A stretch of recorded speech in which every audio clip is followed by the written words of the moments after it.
Hello friends, बायोएस agri forestry academy के इस एजुकेशनल यूट्यूब चैनल में आप सभी का स्वागत है। आज का लेक्चर इंडियन एग्रीकल्चर के हिस्ट्री के कुछ बहुत ही क्रूशल टॉपिक्स पर है।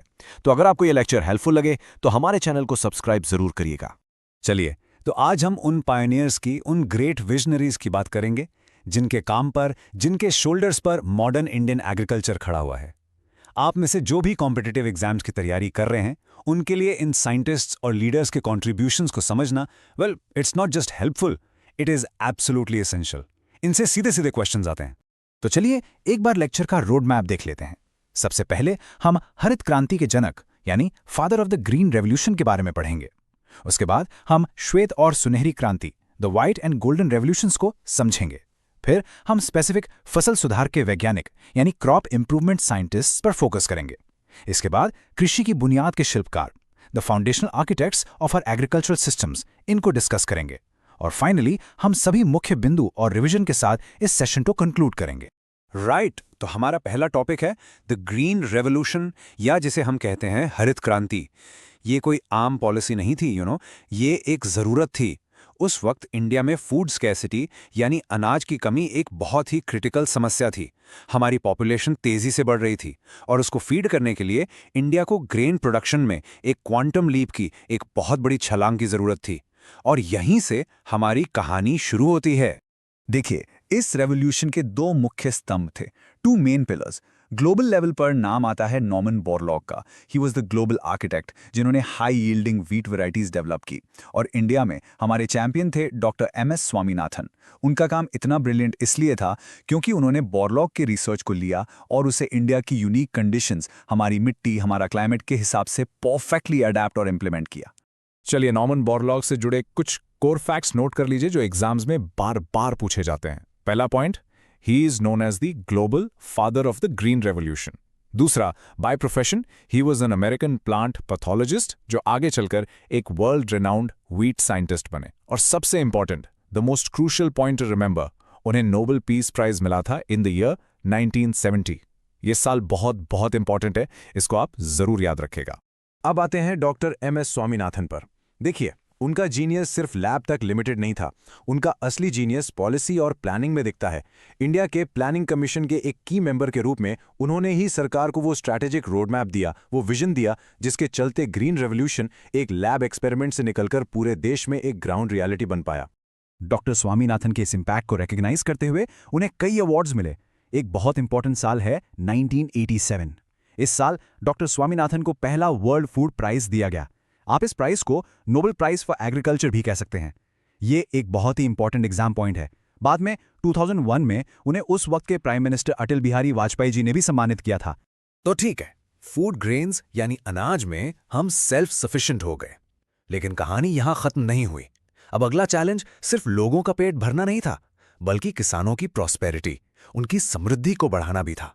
इससे नई रेवोल्यूशंस की शुरुआत हुई, और सबसे पहले उस कमोडिटी से जो हर इंडियन घर का हिस्सा है, दूध। यहां से शुरू होती है व्हाइट रेवोल्यूशन, जिसे हम श्वेत क्रांति भी कहते हैं। इसकी डेफिनेशन बहुत सिंपल है। It was a movement for a rapid massive increase in milk production. Exams के लिए एक बहुत ही इंपॉर्टेंट सिनोनिम है ऑपरेशन फ्लड। ये दोनों टर्म्स, व्हाइट रेवोल्यूशन और ऑपरेशन फ्लड, इंटरचेंजेबल हैं, एक ही चीज को डिनोट करती हैं। और जब भी व्हाइट रेवोल्यूशन की बात होती है, एक ही नाम सबसे ऊपर आता है, doctor Verghese Kurien, the milkman of India. वो उस अमूल कोऑपरेटिव मॉडल के पीछे की ड्राइविंग फोर्स थे जिसने देश के डेयरी सेक्टर का चेहरा ही बदल दिया। बिल्कुल, चलिए डॉक्टर कुरियन से जुड़े कुछ क्रूशियल पॉइंट्स नोट कर लेते हैं। Point number 1, he is the father of the white revolution in India. 2, he was the founder chairman of the national dairy development board यानी NDDB, जिसका हेडक्वार्टर आनंद गुजरात में है।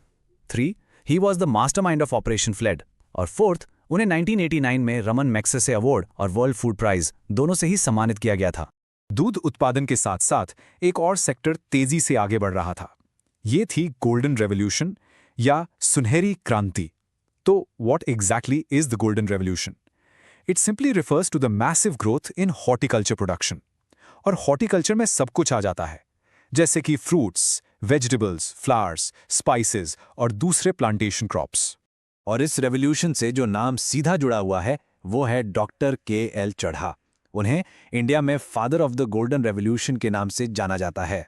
वो Indian council of agricultural research या ICAR के farmer director general भी रह चुके हैं। और हाँ दोस्तों, बाय द वे, अगर आपको ये ब्रेकडाउन यूजफुल लग रहा है तो प्लीज़ इस लेक्चर को लाइक करें और अपने दोस्तों के साथ शेयर करना मत भूलिएगा। राइट, तो अभी तक हमने ब्रॉड रेवोल्यूशंस की बात की है। अब थोड़ा और स्पेसिफिक होते हैं। चलिए, अब हम उन स्पेशलिस्ट पर फोकस करते हैं, उन साइंटिस्ट पर जिन्होंने अपनी पूरी करियर एक पर्टिकुलर क्रॉप को इंप्रूव करने में लगा दी, उसकी यील्ड, उसकी क्वालिटी और उसकी रेजिलियंस यानी रोग प्रतिरोधक क्षमता को बेहतर बनाने में। सीरियल ब्रीडिंग में 2 मास्टर्स के नाम आते हैं। पहले हैं डॉक्टर संजय राजाराम। उन्हें व्हीट ब्रीडिंग में नॉर्मन बोरलॉग की ही लेगेसी का साइंटिफिक सक्सेसर माना जाता है। और उन्हीं के पैरेलल राइस ब्रीडिंग में आते हैं डॉक्टर गुरदेव एस खुश। He became the undisputed master of rice breeding at the world famous International Rice Research Institute, जिसे हम सब IRI के नाम से जानते हैं। चलिए इन दोनों साइंटिस्ट के कंट्रीब्यूशंस को जल्दी से रिवाइज कर लेते हैं ताकि आपको एग्जाम के लिए याद रहे। डॉक्टर संजय राजाराम, उनको आप एसोसिएट कीजिए वीट के साथ। उनका की अचीवमेंट 480 से भी ज्यादा वीट वैरायटीज डेवलप करना, और उन्हें वर्ल्ड फूड प्राइज मिला 2014 में। अब आते हैं डॉक्टर गुरदेव खुश, उन्हें एसोसिएट कीजिए राइस के साथ। उनका की अचीवमेंट IRI में उनका ग्राउंड ब्रेकिंग काम, और उन्हें वर्ल्ड फूड प्राइज मिला 1996 में। हमने अभी तक यील्ड यानी उपज बढ़ाने की बात की, लेकिन व्हाट अबाउट न्यूट्रिशनल क्वालिटी? एक एग्जांपल लेते हैं, मेज या मक्का लाखों लोगों का स्टेपल फूड है, लेकिन उसमें नेचुरली कुछ जरूरी न्यूट्रिएंट्स की कमी होती है। तो सोचिए, इस प्रॉब्लम को साइंटिफिकली कैसे सॉल्व किया गया होगा? इसका सोल्यूशन था QPM यानी क्वालिटी प्रोटीन मेज। ये एक बहुत ही हाई यील्ड एग्जाम पॉइंट है, इसे ध्यान से सुनिए। साइंटिस्ट ने मेज की ऐसी वैरायटीज ब्रीड की जिनमें 2 एसेंशियल अमाइनो एसिड्स लाइसिन और ट्रिप्टोफैन का लेवल बहुत ज्यादा था। इन दोनों अमाइनो एसिड्स के नाम याद रखना बहुत बहुत जरूरी है।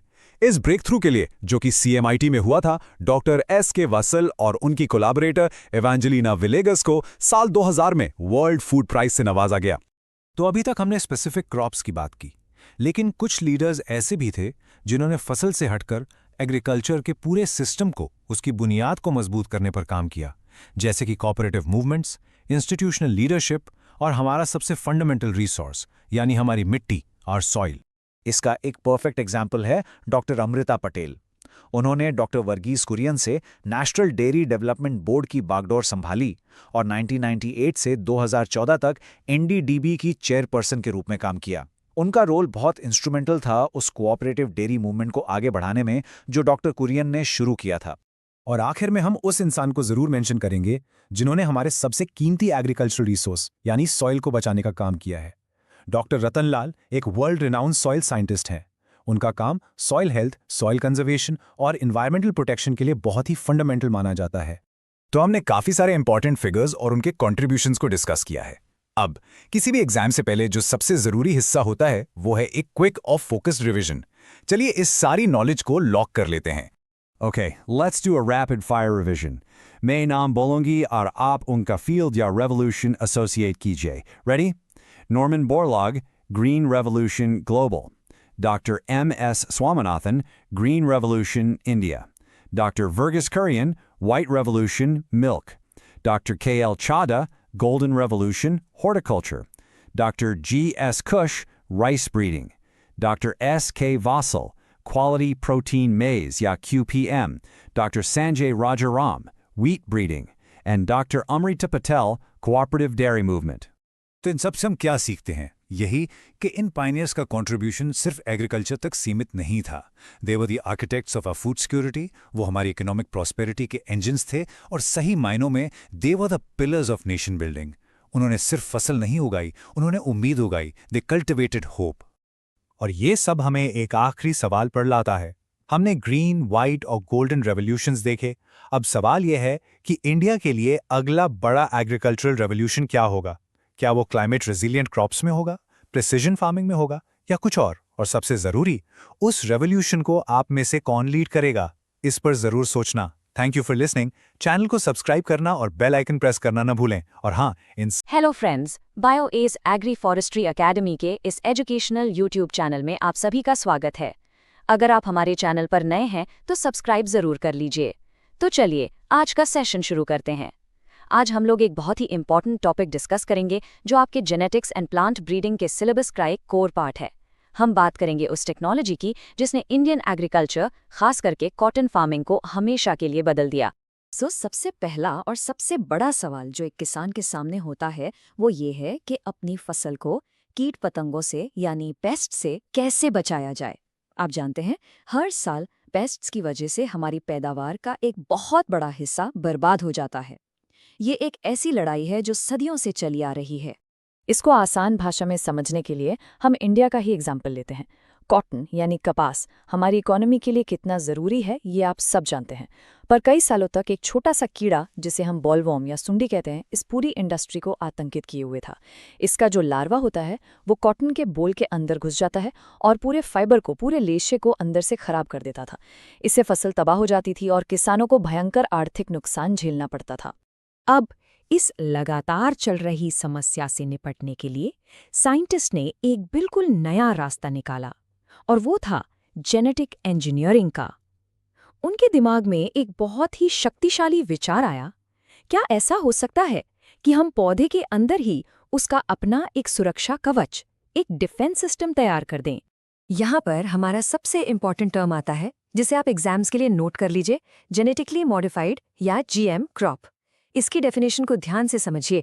ये एक ऐसा प्लांट होता है जिसके डीएनए में जेनेटिक इंजीनियरिंग टेक्निक्स का इस्तेमाल करके बदलाव लाया जाता है। ये बदलाव क्यों किया जाता है? ताकि उस प्लांट के अंदर एक नया डिजायरेबल ट्रेट यानी एक मनचाहा गुण डाला जा सके। ये ट्रेडिशनल ब्रीडिंग जैसा नहीं है जिसमें हम दो प्लांट्स को क्रॉस करते हैं। ये एक सर्जिकल प्रोसेस की तरह है, बहुत ही आधुनिक और अपेक्षित। तो सवाल उठता है कि ये काम होता कैसे है, इसका प्रोसेस क्या है? ये एक बहुत ही सरल 4 स्टेप प्रोसेस है। स्टेप 1, साइंटिस्ट सबसे पहले किसी दूसरे जीव में, जैसे कि कोई बैक्टीरिया, एक उपयोगी गुण यानी यूजफुल ट्रेट ढूंढते हैं। मान लीजिए पेस्ट रेजिस्टेंस। स्टेप 2, फिर वो उस गुण के लिए जो स्पेसिफिक जीन जिम्मेदार है उसको अलग करते हैं यानी आइसोलेट करते हैं। स्टेप 3, उस अलग किए गए जीन को हमारी फसल वाले पौधे के डीएनए में डाल दिया जाता है। और फाइनली स्टेप 4, जब वो पौधा बड़ा होता है तो उसके अंदर वो नया गुण, वो नया ट्रीट अपने आप प्रकट हो जाता है। तो अब हम देखते हैं कि इस 4 स्टेप प्रोसेस ने इंडिया में बॉलवर्म की समस्या को कैसे हल किया। और यहीं से शुरू होती है कहानी दुनिया के सबसे मशहूर जीएम क्रॉप्स में से एक की, बीटी कॉटन की। ये आपके एग्जाम के लिए एक केस स्टडी की तरह बहुत इंपॉर्टेंट है। बीटी कॉटन आने से जो बदलाव आया वो चमत्कारिक था। सोचिए, पहले की स्थिति क्या थी? खेत के खेत बोलवर्म से तबाह हो जाते थे, और बीटी कॉटन आने के बाद की स्थिति? लहलहाते हुए स्वस्थ पौधे। इस टेक्नोलॉजी ने कपास के पौधे को खुद की रक्षा करने की ताकत दे दी। नतीजा, पैदावार यानी यील्ड में जबरदस्त बढ़ोतरी हुई और फाइबर की क्वालिटी भी पहले से कहीं बेहतर हो गई। तो ये इतना अपेक्षित कैसे काम करता है? देखिए, बीटी कॉटन में जो बीटी है इसका मतलब है बैसिलस thuringiensis। ये एक सॉइल में पाया जाने वाला सामान्य बैक्टीरिया है। साइंटिस्ट्स ने इस बैक्टीरिया से एक खास जीन निकाला जो एक प्रोटीन बनाता है। और इस प्रोटीन की खासियत ये है कि ये इंसानों के लिए और दूसरे कई जीवों के लिए बिल्कुल हानिरहित यानी हार्मलेस है। लेकिन जैसे ही बोलवर्म का लार्वा इस पौधे को काटता है, ये प्रोटीन उसके डाइजेस्टिव सिस्टम पर सीधा हमला करता है, जिससे वो खाना बंद कर देता है और आखिरकार मर जाता है। ये एक हाईली टारगेटेड डिफेंस है। अब कुछ एग्जाम ओरिएंटेड फैक्ट्स नोट कर लीजिए। टेक्नोलॉजी कौन सी यूज हुई? Gene from bacillus thuringiensis। इसका टारगेट पेस्ट कौन था? बॉलवर्म। सबसे जरूरी सवाल, इंडिया में इसको अप्रूव किसने किया? अप्रूविंग बॉडी थी जेनेटिक इंजीनियरिंग अप्रूवल कमिटी यानी GEAC। और ये अप्रूवल कब मिला? मार्च 2002 में। ये सारे पॉइंट्स ऑब्जेक्टिव टाइप क्वेश्चंस में पूछे जाते हैं। तो बीटी कॉटन की सफलता ने ये साबित कर दिया कि इस टेक्नोलॉजी में कितनी क्षमता है। लेकिन सोचिए, क्या इसका इस्तेमाल सिर्फ पेस्ट से लड़ने के लिए हो सकता है, या फिर हम इसका उपयोग कुपोषण यानी मैलन्यूट्रिशन से लड़ने में या खेती को और आसान बनाने में भी कर सकते हैं? बिल्कुल कर सकते हैं। इसके एप्लीकेशंस एक फसल से कहीं आगे तक जाते हैं। चलिए अब एक और ग्लोबल समस्या पर नजर डालते हैं, विटामिन ए की कमी। ये दुनिया भर में, खासकर बच्चों में, अंधेपन का एक बहुत बड़ा कारण है। और जिन पॉपुलेशंस का मुख्य भोजन चावल है, उनमें ये समस्या और भी गंभीर है। इसका समाधान निकाला गया गोल्डन राइस के रूप में। वही जेनेटिक इंजीनियरिंग टेक्निक्स का इस्तेमाल करके साइंटिस्ट्स ने चावल के पौधे को इस तरह से मॉडिफाई किया कि वो बीटा कैरोटीन बनाने लगे। बीटा कैरोटीन क्या है? ये वही कंपाउंड है जिससे गाजर का रंग नारंगी होता है और हमारा शरीर इसे आसानी से विटामिन ए में बदल लेता है। यहाँ मकसद पौधे को बचाना नहीं, बल्कि एक आम खाद्य पदार्थ को पोषक तत्वों से भरपूर बनाना था, ताकि कुपोषण को जड़ से मिटाया जा सके। किसानों के सामने एक और आम समस्या होती है, वीड्स यानी खरपतवार। ये फसल के साथ पानी, धूप और पोषक तत्वों के लिए कंपटीशन करते हैं, जिससे पैदावार बहुत कम हो जाती है। इन्हें निकालने में बहुत मेहनत लगती है और जमीन को भी नुकसान हो सकता है। इसके लिए जीएम मस्टर्ड तैयार किया गया। इसमें एक बहुत ही खास गुण डाला गया है, कुछ विशिष्ट हर्बिसाइड्स यानी खरपतवार नाशक दवाइयों के प्रति प्रतिरोधक क्षमता। अब इसका फायदा क्या है? किसान पूरे खेत में हर्बिसाइड स्प्रे कर सकता है। इससे सारे खरपतवार तो नष्ट हो जाएंगे, लेकिन सरसों की फसल पर कोई असर नहीं होगा। ये खेती की एफिशिएंसी बढ़ाने का एक बेहतरीन उदाहरण है। तो अभी तक हमने देखा कि ये टेक्नोलॉजी अलग अलग समस्याओं को कैसे सुलझाती है, लेकिन आखिर एग्रीकल्चर के इतिहास में इसकी जगह कहाँ है? हम यहाँ तक कैसे पहुँचे और आगे का रास्ता क्या है? ये समझना मेंस एग्जाम के पर्सपेक्टिव से बहुत ज़रूरी है। वैसे अगर आपको ये सेशन उपयोगी लग रहा हो तो इसे लाइक और शेयर करना ना भूलें। वर्तमान को समझने के लिए हमें अतीत में देखना होगा, खास करके ग्रीन रेवोल्यूशन यानी हरित क्रांति को। ये 1960 के दौर में शुरू हुआ एक विश्वव्यापी अभियान था। इसका एक ही लक्ष्य था, ज़्यादा से ज़्यादा अनाज पैदा करना। इसके लिए high yield varieties, chemical fertilisers और पेस्टिसाइड्स का जमकर इस्तेमाल किया गया, और ये कामयाब भी रही। इसने करोड़ों लोगों को भूखमरी से बचाया। तो आप एक विकास का क्रम देख सकते हैं। 1960s में ग्रीन रेवोल्यूशन आई, जिसका पूरा फोकस प्रोडक्टिविटी यानी उत्पादकता पर था। फिर 2000s के दशक में बीटी कॉटन जैसे जीएम क्रॉप्स का प्रचलन बढ़ा, जिन्होंने प्रिसिजन टेक्नोलॉजी की शुरुआत की। और अब हम भविष्य की तरफ देख रहे हैं, एक नए कॉन्सेप्ट की तरफ, the evergreen revolution. Evergreen revolution यानी सदाबहार क्रांति। इसका कॉन्सेप्ट दिया था डॉक्टर MS स्वामीनाथन ने, जिन्हें हम father of green revolution in India के नाम से जानते हैं। उन्होंने महसूस किया कि पहली क्रांति जरूरी थी, लेकिन उसकी एक पर्यावरणीय कीमत चुकानी पड़ी। इस नए विजन का लक्ष्य बिल्कुल अलग है। अब मकसद सिर्फ प्रोडक्टिविटी बढ़ाना नहीं, बल्कि सस्टेनेबल प्रोडक्टिविटी हासिल करना है। मतलब उत्पादन हमेशा बढ़ता रहे, लेकिन पर्यावरण को बिना कोई नुकसान पहुंचाए। इसमें जोर वर्टिकल ग्रोथ पर है, यानी उतनी ही जमीन से बेहतर टेक्नोलॉजी का उपयोग करके ज्यादा अनाज उगाना। तो अंत में ये हमें एक बहुत ही महत्वपूर्ण सवाल पर लाकर खड़ा कर देता है।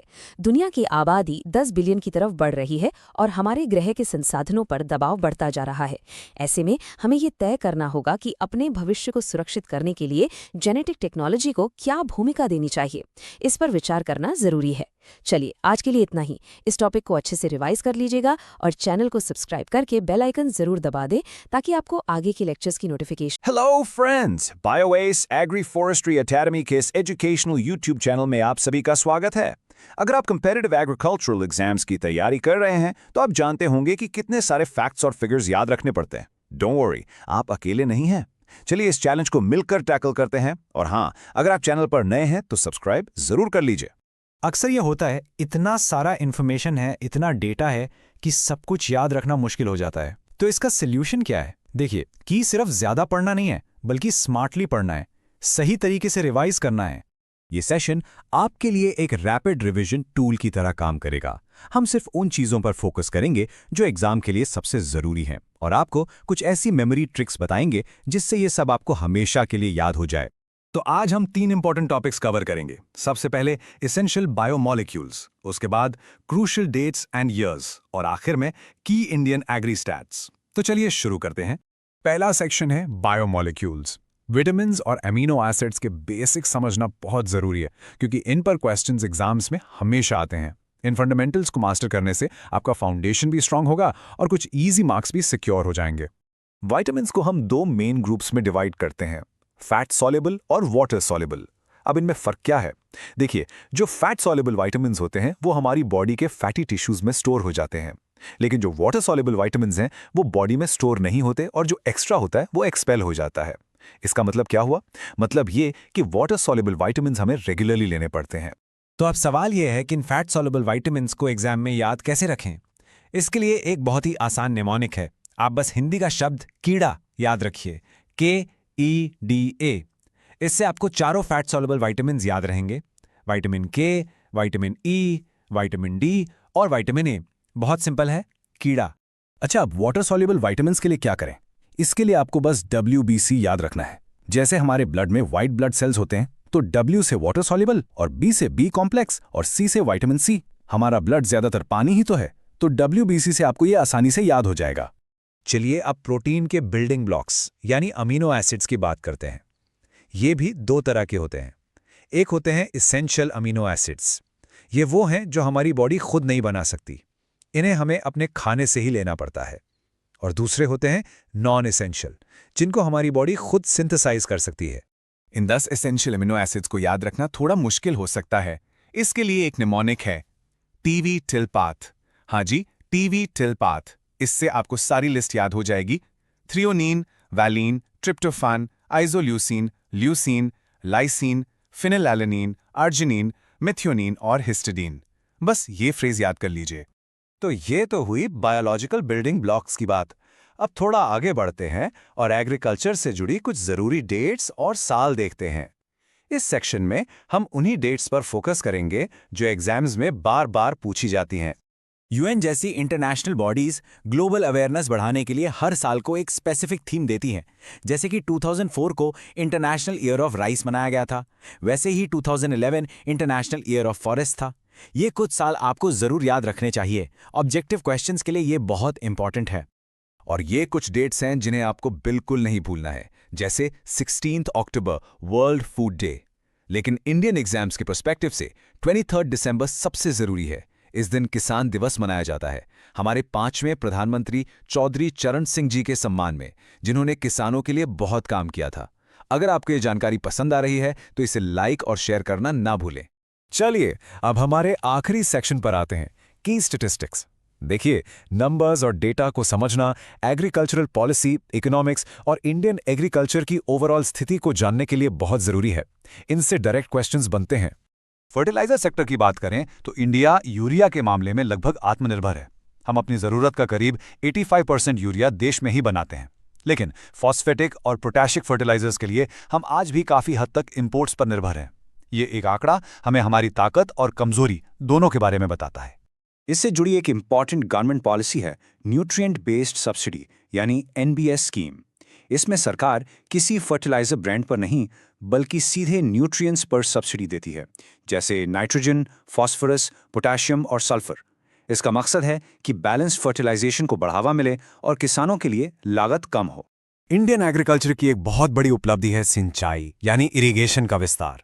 आप देखें, 1991 में हमारा टोटल इरिगेटेड एरिया लगभग 48 मिलियन हेक्टेयर्स था, जो 2010 तक 63 मिलियन हेक्टेयर्स से भी ज्यादा हो गया, और ये बढ़ता ही जा रहा है। ये प्रोग्रेस हमारी फूड सिक्योरिटी के लिए एक नींव का पत्थर है। लेकिन इरिगेशन में इतनी तरक्की के बावजूद आज भी इंडियन एग्रीकल्चर का राजा तो मॉनसून ही है। ऐसा क्यों? क्योंकि हमारे देश का लगभग 75% पानी, 75% टोटल एनुअल रेनफॉल सिर्फ साउथ वेस्ट मानसून के दौरान यानी जून से सितंबर के बीच में आता है। सोच के देखिए, ये एक नंबर ही बता देता है कि मानसून हमारी इकोनॉमी और खास करके खरीफ सीजन के लिए कितना जरूरी है। इट्स लिटरली मेक और ब्रेक। तो चलिए एकदम तेजी से रिवाइज करते हैं जो हमने आज सीखा। फैट सॉल्युबल विटामिन्स केड़ा, water soluble vitamins WBC, essential amino acids TV टिलपाथ। किसान दिवस कब है? 23 दिसंबर। इंडिया में यूरिया प्रोडक्शन कितना है? 85% इंडिजिनस। और मॉनसून का कंट्रीब्यूशन लगभग 75% ऑफ टोटल रेनफॉल। ये की पॉइंट्स बिल्कुल याद रखिएगा। तो आज हमने कुछ बहुत इंपॉर्टेंट पॉइंट्स रिवाइज किए। अब मैं आपसे जानना चाहता हूं कि आपको अपनी तैयारी में कौन सा टॉपिक सबसे ज्यादा डिफिकल्ट लगता है। नीचे कमेंट्स में जरूर बताइए ताकि हम सब एक दूसरे से सीख सकें। आज के लिए इतना ही। चैनल को सब्सक्राइब करके बेल आइकन जरूर दबा दें ताकि आप कोई भी रिवीजन से हेलो फ्रेंड्स, बायोएस एग्री फॉरेस्ट्री एकेडमी के इस एजुकेशनल यूट्यूब चैनल में आप सभी का स्वागत है। अगर आप हमारे चैनल पर नए हैं तो सब्सक्राइब जरूर करें ताकि आपको रेगुलर अपडेट्स मिलते रहें। मैं फैकल्टी। आज का हमारा टॉपिक है agriculture from nutrition to medicine. ये एक बहुत ही इंपॉर्टेंट टॉपिक है जिससे IBPS, AFO, स्टेट PSC और दूसरे एग्जाम्स में अक्सर क्वेश्चंस पूछे जाते हैं। हम समझेंगे कि कैसे खेतीबाड़ी यानी एग्रीकल्चर हमें सिर्फ भोजन ही नहीं बल्कि स्वस्थ रहने के लिए जरूरी पोषण और बीमारियों के इलाज के लिए औषधियाँ यानी मेडिसिन्स भी प्रदान करती है। मेन फैकल्टी, एक सवाल से शुरू करते हैं। जरा सोचिए, क्या हमारी हेल्थ प्रॉब्लम्स का सल्यूशन हमेशा एक लेबोरेटरी में बनाए गए केमिकल कंपाउंड में ही है, या फिर इसका जवाब हमारी मिट्टी, हमारे खेत में उगे पौधों में छुपा हो सकता है। आज हम इसी कनेक्शन को एक्सप्लोर करेंगे, सॉइल साइंस, एग्रोनॉमी और ह्यूमन हेल्थ के बीच का जो गहरा रिश्ता है। सपोर्ट फैकल्टी, इस टॉपिक को आसानी से समझने के लिए हमने इस लेक्चर को 5 मुख्य भागों में 5 मेन सेक्शंस में डिवाइड किया है। पहले हम हिडन हंगर यानी गुप्त भूख की समस्या को समझेंगे। सेकंड, हम अलग अलग विटामिन की कमी और उनके लक्षण यानी सिम्टम्स को डिटेल में डिकोड करेंगे। थर्ड, हम उन फसलों या क्रॉप्स के बारे में जानेंगे जो इन कमियों को दूर कर सकती हैं। फोर्थ सेक्शन में हम द फार्मेसी के कॉन्सेप्ट को एक्सप्लोर करेंगे, जहां खेत एक दवाखाने का काम करता है। और आखिर में हम कुछ प्रमुख मेडिसिनल प्लांट्स और उनसे जुड़े इंपॉर्टेंट फैक्ट्स को डिस्कस करेंगे जो एग्जाम पॉइंट ऑफ व्यू से बहुत जरूरी हैं। चलिए पहले सेक्शन से शुरुआत करते हैं, द हिडन हंगर। ध्यान दीजिए, ये उस भूख की बात नहीं है जो पेट खाली होने से लगती है। हिडन हंगर का मतलब है कि व्यक्ति का पेट तो भरा हुआ है, उसे सफिशिएंट कैलोरीज मिल रही हैं, लेकिन उसके भोजन में एसेंशियल विटामिन्स और मिनरल्स जैसे आयरन, जिंक, विटामिन ए इनकी कमी है। इंडिया में जहां हमारी डाइट स्टेपल क्रॉप्स जैसे राइस और व्हीट पर ज़्यादा डिपेंडेंट है, ये एक बहुत बड़ी समस्या है। इसका एक टेक्निकल टर्म है माइक्रोन्यूट्रिएंट माल न्यूट्रिशन। एग्जाम में ये टर्म आ सकता है, इसे याद रखिएगा। मेन फैकल्टी, अब देखिए इन माइक्रोन्यूट्रिएंट्स की कमी का असर कितना गंभीर हो सकता है। जब शरीर को आवश्यक पोषक तत्व मिलते हैं तो हड्डियां मजबूत होती हैं, आंखों की रोशनी ठीक रहती है, लेकिन जब इन्हीं न्यूट्रिएंट्स की कमी हो जाती है तो वही सिस्टम्स फेल होने लगते हैं। Support faculty, for example, vitamin D की कमी से बच्चों में रिकेट्स हो जाता है, जिसमें हड्डियां कमजोर और टेढ़ी हो जाती हैं। विटामिन ए की कमी से नाइट ब्लाइंडनेस, विटामिन सी की कमी से स्कर्वी, जिसमें मसूड़ों से खून आना एक आम लक्षण है, और विटामिन B1 या थायामीन की कमी से बेरीबेई, जिसका असर नर्वस सिस्टम पर पड़ता है। ये cause and effect relationship exam के लिए बहुत इंपॉर्टेंट है। मेन फैकल्टी, तो अब हम आगे बढ़ते हैं और कुछ स्पेसिफिक विटामिन डिफिशिएंसीज और उनके लक्षणों को गहराई से समझते हैं। इन साइंस को पहचानना इसलिए ज़रूरी है क्योंकि तभी हम सही एग्रीकल्चरल इंटरवेंशन जैसे कि बायोफोर्टिफिकेशन या डाइटरी डाइवर्सिफिकेशन प्लान कर सकते हैं। हमें पता होना चाहिए कि किस कमी के लिए कौन सी फसल उगाई जाए। मेन फैकल्टी, सबसे पहले बात करते हैं विटामिन ए की। इसकी कमी से नाइट ब्लाइंडनेस, जिसे हिंदी में रतौंधी कहते हैं, हो जाती है। इसमें कम रोशनी में देखने में परेशानी होती है। ऐसा इसलिए होता है क्योंकि विटामिन ए या रेटिनॉल हमारी आंखों में रोडोप्सिन नाम का पिगमेंट बनाने के लिए जरूरी है, जो लो लाइट विजन में मदद करता है। सपोर्ट फैकल्टी, और अगर ये कमी बहुत बढ़ जाए तो ये ज़ीरोफ्थैल्मिया का रूप ले लेती है। ज़ीरोफ्थैल्मिया में आंखें सूख जाती हैं और कॉर्निया डैमेज हो सकता है, जिससे परमानेंट ब्लाइंडनेस भी हो सकती है। ये टर्म ज़ीरोफ्थैल्मिया एग्जाम के लिए इंपॉर्टेंट है। मेन फैकल्टी है स्कर्वी। इसे नाविक रोग भी कहा जाता था क्योंकि पुराने जमाने में लंबी समुद्री यात्रा पर जाने वाले सेलर्स में ये आम था। सपोर्ट फैकल्टी, ये विटामिन सी या एस्कॉर्बिक एसिड की कमी से होता है। इसके सिम्टम्स पूरे शरीर पर दिखते हैं। विटामिन सी हमारे शरीर में कोलेजन बनाने के लिए अत्यंत आवश्यक है। कोलेजन एक प्रोटीन है जो हमारी स्किन, ब्लड वेसल्स और कनेक्टिव टिश्यूज को स्ट्रक्चर देता है। जब इसकी कमी होती है तो मसूड़ों से खून आना, इम्यून सिस्टम का कमजोर होना और जोड़ों में दर्द होना जैसे लक्षण दिखते हैं। Essentially, the body's ability to repair itself is compromised. अब आते हैं विटामिन डी पर, जिसे सनशाइन विटामिन भी कहते हैं। इसकी कमी से हड्डियों से जुड़ी समस्याएं होती हैं। इसका मुख्य कारण ये है कि विटामिन डी हमारी इंटेस्टाइन से कैल्शियम के एब्जॉर्प्शन के लिए ज़रूरी है। बिना विटामिन डी के हमारी बॉडी डाइट से कैल्शियम को ठीक से यूज़ नहीं कर पाती। लेकिन ध्यान रखिएगा, अलग अलग एज ग्रुप्स में इसका असर अलग होता है। बच्चों में इसकी कमी से रिकेट्स होता है, जिसमें हड्डियां नरम और कमजोर हो जाती हैं। अडल्ट्स में यही कमी ऑस्टियोमेलेशिया कहलाती है, जिसमें हड्डियां नरम हो जाती हैं और उनमें दर्द रहता है। ये अंतर याद रखना एग्जाम के लिए बहुत जरूरी है। सपोर्ट फैकल्टी, ये टेबल एक क्विक रिवीजन के लिए है। इसमें आप इंपॉर्टेंट विटामिन्स, उनकी केमिकल नेम्स और उनकी कमी से होने वाली बीमारियों को एक साथ देख सकते हैं। एग्जाम में अक्सर मैचिंग टाइप क्वेश्चंस आते हैं। चलिए रिवाइज करते हैं। विटामिन ए का केमिकल नेम रेटिनॉल, डिजीज है night blindness. Vitamin C ascorbic acid, disease scurvy. Vitamin D calciferol, diseases rickets and osteomalacia. और विटामिन B12 साइनोकोबालामिन, इसकी कमी से पर्निशियस एनीमिया होती है, जिसमें रेड ब्लड सेल्स आकार में बड़े हो जाते हैं। आप इस टेबल का स्क्रीनशॉट ले सकते हैं या नोट्स बना सकते हैं फॉर क्विक रिवीजन। तो अभी तक हमने समस्या यानी प्रॉब्लम को समझा। अब हम सॉल्यूशन की तरफ बढ़ते हैं। और जैसा हमने शुरू में कहा था, इसका समाधान हमारे खेतों में ही मौजूद है। अब हम उन स्पेसिफिक क्रॉप्स यानी फसलों को देखेंगे जो इन विटामिन डेफिशिएंसीज को दूर करने में हमारी मदद कर सकती हैं। This is where agronomy and horticulture meet public health. Main faculty, vitamin A की कमी को दूर करने के लिए प्रकृति ने हमें एक रंगीन थाली दी है।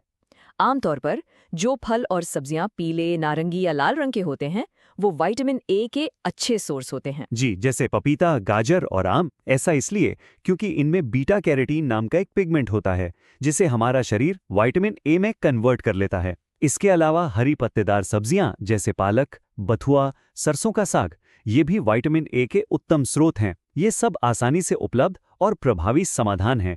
मेन फैकल्टी, जब विटामिन सी की बात आती है तो सभी सिट्रस फ्रूट्स जैसे नींबू, संतरा अच्छे सोर्स हैं। लेकिन एक फल जो इन सबसे ऊपर है वो है आंवला या इंडियन गूसबेरी। Support faculty. बिल्कुल, ये विटामिन सी का एक अत्यंत कॉन्सेंट्रेटेड सोर्स है। आपको जानकर हैरानी होगी कि एक आंवला में एक संतरे से लगभग 20 गुना ज्यादा विटामिन सी हो सकता है। इसकी यही प्रॉपर्टी इसे इम्यूनिटी बढ़ाने और स्कर्वी को रोकने के लिए एक बेहतरीन औषधि बनाती है। मेन फैकल्टी, अब विटामिन डी थोड़ा अलग है। ये हमें भोजन से ज्यादा सूरज की रोशनी से मिलता है। ये प्रकृति और मनुष्य के बीच एक अद्भुत तालमेल का उदाहरण है। सपोर्ट फैकल्टी प्रोसेस ये है कि जब हमारी स्किन सनलाइट में मौजूद अल्ट्रावायलेट बी या यूवीबी रेज के संपर्क में आती है तो स्किन में विटामिन डी का सिंथेसिस शुरू होता है। इसके बाद लिवर और किडनीज इस रॉ विटामिन डी को उसके एक्टिव फॉर्म में कन्वर्ट करते हैं। यही एक्टिव फॉर्म फिर इंटेस्टाइन से कैल्शियम अब्जॉर्प्शन में मदद करता है, जिससे हड्डियां मजबूत बनती हैं। मेन फैकल्टी, अब तक हमने पोषण या न्यूट्रिशन की बात की, जो बीमारियों से बचाव यानी प्रिवेंशन का काम करता है। अब हम अपने डिस्कशन को आगे बढ़ाते हैं और पौधों के मेडिसिनल यूज यानी उनके क्यूरेटिव एस्पेक्ट पर फोकस करते हैं। यहाँ पर एग्रीकल्चर एक फार्मेसी का रूप ले लेता है, यानी एक ऐसी फार्मेसी जो खेत में है।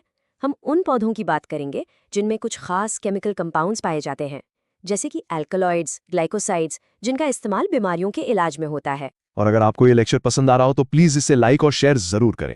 मेन फैकल्टी, हमारा पहला उदाहरण है सर्पागंधा, जिसे इंडियन स्नेक रूट भी कहते हैं। ट्रेडिशनल मेडिसिन में इसका बहुत महत्व है, खास करके हाई ब्लड प्रेशर को नियंत्रित करने के लिए। सपोर्ट फैकल्टी, एग्जाम के लिए इससे जुड़े कुछ फैक्ट्स नोट कर लीजिए। इसका बोटानिकल नेम है राउवॉल्फिया सर्पेंटिना। ये अपोसिनेसिए फैमिली से है। इसका जो औषधीय भाग है यानी मेडिसिनल पार्ट, वो इसकी जड़ यानी रूट है। इस जड़ से एक बहुत ही इंपॉर्टेंट एल्कलॉइड निकाला जाता है जिसका नाम है रेज़ापाइन। यही रेज़ापाइन वो एक्टिव केमिकल है जिसका मुख्य उपयोग हाइपरटेंशन यानी हाई बीपी के इलाज में किया जाता है। मेन फैकल्टी है, अगला इंपॉर्टेंट मेडिसिनल प्लांट है अश्वगंधा, जिसे इंडियन जिनसिंग के नाम से भी जाना जाता है। इसका संस्कृत में मतलब होता है अश्व की गंध यानी स्मेल ऑफ अ हॉर्स, जो इसकी शक्ति और ऊर्जा देने की क्षमता को दर्शाता है। सपोर्ट फैकल्टी, इसका बोटैनिकल नेम है विथीना सोमनिफेरा और ये सोलानासी फैमिली का पौधा है। सर्पगंधा की तरह ही इसका भी मुख्य मेडिसिनल पार्ट इसकी जड़ यानी रूट है। इसमें पाया जाने वाला एक्टिव केमिकल है विथिनीन, जो एक अल्कलॉइड है। अश्वगंधा को एक एडाप्टोजेन माना जाता है, यानी यह शरीर को स्ट्रेस से डील करने में मदद करता है। इसीलिए इसका प्राइमरी यूज एक जनरल हेल्थ टॉनिक और एक माइल्ड सेडेटिव के रूप में होता है। मेन फैकल्टी, अब हम एक ऐसे पौधे की बात करेंगे जो एक शक्तिशाली दवा भी है और एक अत्यंत नियंत्रित पदार्थ यानी कंट्रोल सब्सटेंस भी, दी ओपियम पॉपी या अफीम। सपोर्ट फैकल्टी, इसका बोटैनिकल नेम है पापावर सोमनिफेरम। इसकी मेडिसिनल वैल्यू इसके कच्चे फल यानी अनराइप सीड कैप्सूल से निकलने वाले दूधिया लेटेक्स में होती है। इस लेटेक्स को जब सुखाया जाता है तो उससे ओपियम बनता है। इस लेटेक्स में कई पावरफुल एल्कलॉइड्स होते हैं, जिनमें सबसे प्रमुख हैं मॉर्फिन और कोडीन। इनका primary use as an analgesic यानी दर्द निवारक के रूप में होता है। मॉर्फिन आज भी सबसे प्रभावी पेन किलर्स में से एक माना जाता है। इसकी इसी शक्ति के कारण इसकी खेती और इस्तेमाल पर सख्त कानूनी नियंत्रण है। मेन फैकल्टी, तो इस पूरे डिस्कशन को अगर हम समाप्त करें तो हम इस निष्कर्ष पर पहुंचते हैं कि एग्रीकल्चर का रोल दोहरा है। It has a dual role. एक तरफ यह हमें पोषक तत्व यानी न्यूट्रिएंट्स देकर बीमारियों से बचाता है, अ प्रिवेंटिव रोल, और दूसरी तरफ यह हमें ऐसे औषधीय कंपाउंड्स देता है जो बीमारियों का इलाज करते हैं, अ क्यूरेटिव रोल। एग्रीकल्चर इस प्रकार पब्लिक हेल्थ का एक अभिन्न अंग है, an integral pillar. Main faculty, तो अंत में हम आपके लिए एक विचार छोड़ जाते हैं इस ज्ञान के साथ कि हमारे खेतों में इतनी शक्ति है, हम अपने फूड और फार्मिंग सिस्टम्स को कैसे बेहतर बना सकते हैं ताकि वो सिर्फ पोषण ही नहीं बल्कि हमारे समाज के संपूर्ण स्वास्थ्य को सपोर्ट करें। इस पर जरूर सोचिएगा। सपोर्ट फैकल्टी, आज के लेक्चर में इतना ही। इस टॉपिक को अच्छे से रिवाइज करें। अगर आपको ये लेक्चर पसंद आया हो तो वीडियो को लाइक और शेयर जरूर करें, और अगर अभी तक सब्सक्राइब नहीं किया है तो बायोएस एग्री फॉरेस्ट्री एकेडमी चैनल को सब्सक्राइब करके बेल आइकन प्रेस कर दें ताकि आपको आने वाले लेक्चर्स की नोटिफिकेशन मिलती रहे। धन्यवाद।